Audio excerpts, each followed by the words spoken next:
Machaira Jairos aiwa azovhura hombe. I think vanhu vazhinji vanomuziva, ndiye anowanzo kutaura nhau aiwa dzemasoja.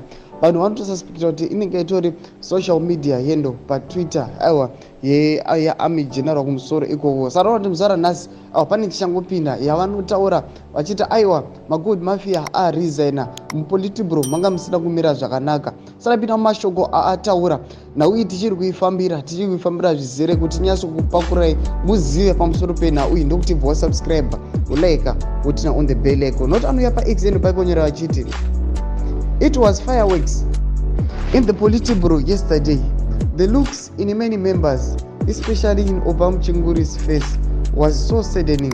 She looked so frightened. It appeared like she is being forced to do things against her will.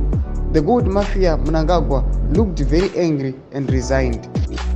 Saka ndo mashoko anouya changopanapa namajaira Jairos achiti aiwa mupolitiburo manga musina kumira zvakanaka, vanhu they were not confident nezvavanga vachiita. Saka tiri mubishi kukutsvakirai nhau zvizere. Aiwa muri yeZimbabwe chimbotiudzai mafungiro enyu kuti munoti kudii pamusoro pechiitiko ichi. Saka muziva majaira Jairos aiwa ndiyanyaya kuona maupdates pane nhau yavezha nenhau aiwa yemaaccidents aingoitika pano veZANU-PF yakapfuura paindependence pavavo. Saka muri yeZimbabwe pinda mucomment section medu mutize mafungiro enyu. Sangana subscribe like, tinotina on the bell icon. Pamoja maupdates andikupa pano paZM News Live.